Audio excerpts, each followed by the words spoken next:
Hello everyone, मेरा नाम है Mohit. Welcome back to sign up study. आज हम लोग पढ़ेंगे ब्रीदिंग एंड एक्सचेंज पार्ट के जो बचा हुआ पार्ट था उसको हम लोग देखेंगे। तो इनहेलेशन और एक्सहेलेशन तक हम लोग देख लिए थे, जिसको सिंपल टर्म में सांस लेना और छोड़ना बोलते हैं। अब हम लोग उससे आगे बढ़ते हैं। रेस्पिरेटरी रेट क्या होता है? रेस्पिरेटरी रेट क्या होता है? जैसे कि 1 मिनट में हम लोग कितना सांस लेते हैं और छोड़ते हैं, उसको रेस्पिरेटरी रेट बोला जाता है। ठीक है, तो हम लोग 1 मिनट में 12 से 16 टाइम सांस लेते हैं। ठीक है, सांस लेते छोड़ते हैं 12 से 16 टाइम दोनों। रेस्पिरेटरी रेट मेजर कैसे होता है, मतलब नापते कैसे हैं? स्पैरोमीटर से, कि 1 मिनट में हम लोग कितना सांस लिए हैं। ठीक है, ये होता है।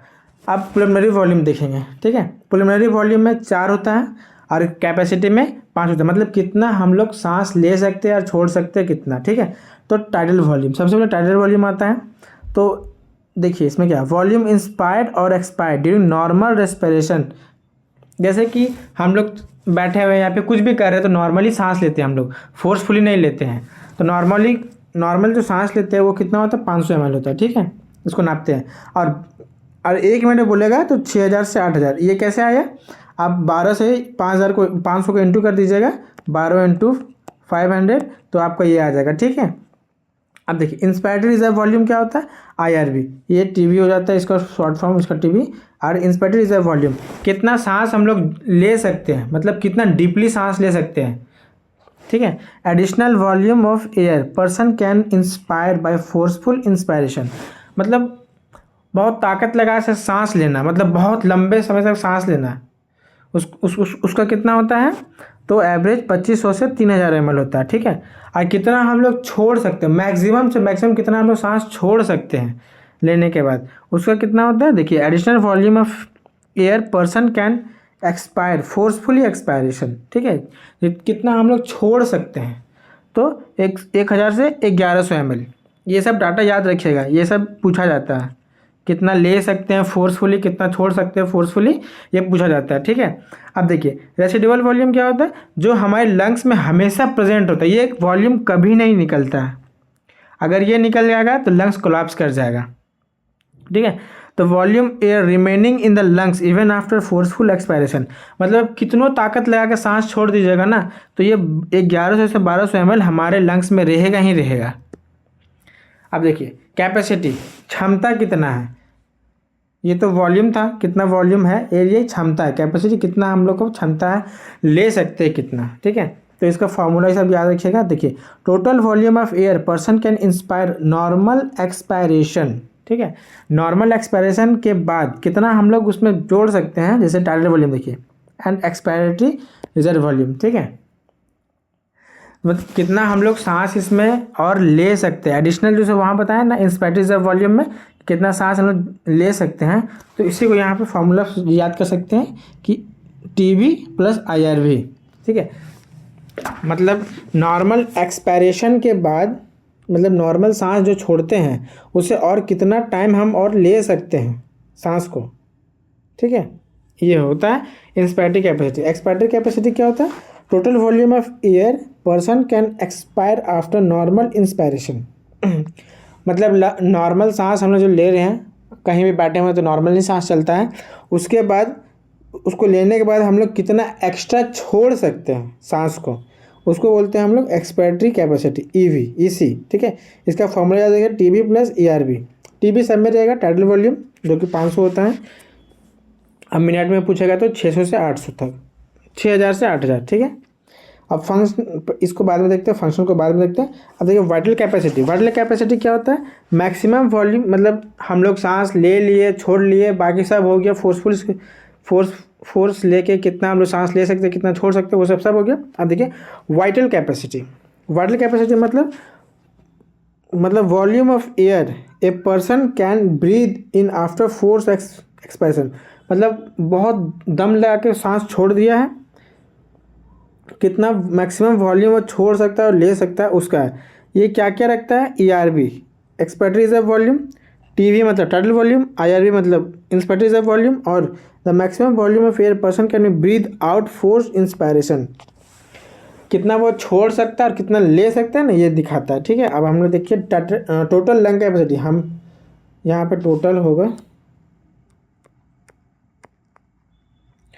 टोटल वॉल्यूम कैपेसिटी, ठीक है, हमारे लंग्स में कितना कैपेसिटी है, कितना क्षमता है कि सांस ले सकते, कितना अपने अंदर सांस ले सकता है और कितना छोड़ सकता है, तो ये कितना है।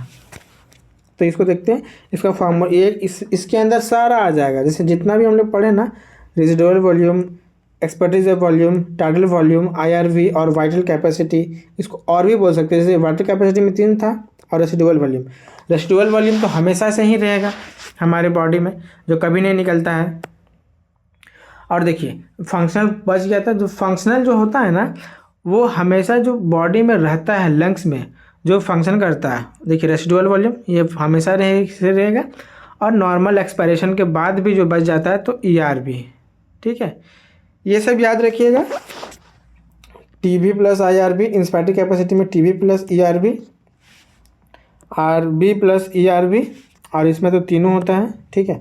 अब पढ़ते हैं हम लोग एक्सचेंज ऑफ गैसेस, जो सांस का ऑक्सीजन का ट्रांसपोर्ट होता है ना सारे टिश्यू या सेल में, उसको वो कैसे होता है, ठीक है। तो ये सिंपल डिफ्यूजन से होता है। कल हम लोग बताए थे कि यहाँ जो ये जो बना रहता है, ये सिंपल स्क्वामस एपिथेलियम से बना रहता है। और देखिए यहाँ पे जो ब्लड ये जा रहा है आपका, ये प्लेटलेट, यहाँ से ऑक्सीजन आ रहा है, यहाँ से CO2 जा रहा है, ठीक है। इसके CO2 एल्वुलाई में जाता है, वो भी आगे हम लोग देखेंगे, ठीक है। तो यहाँ से ये हो गया। अब देखिए पहला तो ये सिंपल डिफ्यूजन से होता है, ये पूछता है, इसको याद रखिएगा। ये कैसे पूछता है कि ऑक्सीजन का जो एक्सचेंज होता है वो किसके थ्रू होता है, एक्टिव प्रोसेस, पैसिव प्रोसेस या सिंपल डिफ्यूजन, कुछ भी दे देगा तो आप सिंपल डिफ्यूजन इसको याद रख सकते हैं, ठीक है। इसके 3 फैक्टर होते हैं कि कैसे कैसे होता है। तो सबसे पहले सॉल्युबिलिटी ऑफ गैसेज। अब आप लोग जानते होंगे कि CO2 बहुत ज़्यादा सॉल्युबल होता है एज़ कम्पेयर टू O2, ठीक है, ये याद रखिएगा, ये डाटा तक याद रखिएगा कि 20 से 25% टाइम मोर सॉल्युबल होता है O2 से, कौन, CO2, ठीक है, ये इंपॉर्टेंट है। अब इसके मोटापा में भी डिपेंड करता है, ये जो आपको दिख रहा है ना ये स्पेस पे भी डिपेंड करता है। कलर चेंज कर लेते हैं हम लोग, ये जो दिख रहा है आप लोगों को ना, ये जो स्पेस है इस पे डिपेंड करता है कि कितना वो लेयर पे है, ठीक है, सरफेस लेस देन, और होना चाहिए कितना, 1 mm थिक, मतलब 1 mm होना चाहिए। इससे अगर मोटा होगा तो बहुत दिक्कत हो जाएगा, इसको याद रखिएगा, 1 mm होता है। और प्रेशर पे डिपेंड करता है, कितना प्रेशर बना रहा है एल्वुलाई, और ये जो आपका जा रहा है न्यूरल्स। अब देखिए हमारे एटमॉस्फेयर में पार्शियल प्रेशर कितना ऑक्सीजन का प्रेजेंट है, और एल्वुलाई में कितना है, ऑक्सीजनेटेड ब्लड कितना है, और टिश्यू में कितना है। तो हम लोग O2 के ऑक्सीजन के देखें तो हैं पार्शियल प्रेशर ऑफ ऑक्सीजन, ठीक है, एटमॉस्फेयर में 159, एल्वुलाई में होता है 104, ऑक्सीजनेटेड ब्लड में होता है आपका 95, और डीऑक्सीजनेटेड में होता है 40, और टिश्यू में होता है 40, ठीक है। ये एटमॉस्फेयर से एल्वुलाई में जाता है, एल्वुलाई से ऑक्सीजनेटेड ब्लड हो जाता है, फिर ये टिश्यू तक जाता है, ठीक है। अब देखिए पार्शियल प्रेशर ऑफ CO2 ये कैसे काम करता है। एटमॉस्फेयर में CO2 बहुत कम होता है, 0.3 होता है, एल्वुलाई में 40 होता है, ऑक्सीजनेटेड में 40 होता है, डीऑक्सीजनेटेड 45 होता है, टिश्यू में 45 होता है। ये कैसे जाता है, तो ये आपका टिश्यू से आपका डीऑक्सीजनेटेड में जाता है, फिर यहाँ से एल्वुलाई में जाएगा, और फिर यहाँ से एटमॉस्फेयर में हम लोग छोड़ देते हैं सांस को, ठीक है। हम लोग सांस को लेते हैं एयर से, तो 159 होता है, फिर एल्वुलाई में जाता है, वो एक्सचेंज होता है, तो एक्सचेंज होकर जो ऑक्सीजन पार्ट होता है वो 95 होता है, ऑक्सीजनेटेड बताए थे कल, और डीऑक्सीजनेटेड होता है, फिर टिश्यू में चला जाता है। तो ये होता है ऐसे। अब ट्रांसपोर्ट ऑफ O2, जो O2 का ट्रांसपोर्ट होता है वो कैसे होता है, तो 3% आपका प्लाज्मा से होता है, इसको याद रखिएगा, और 97% of O2 transported by RBC blood से 97% ऑक्सीजन ट्रांसपोर्ट होता है हमारे बॉडी में, और 3% प्लाज्मा से होता है, ठीक है। और इसको याद रखिएगा, जब नॉर्मल कंडीशन हमारे बॉडी में होता है, कोई भी बीमार उमार नहीं पड़े हैं हम लोग, तो उस time 100 ml deoxygenated blood 15 ml O2 deliver करता है, ठीक है।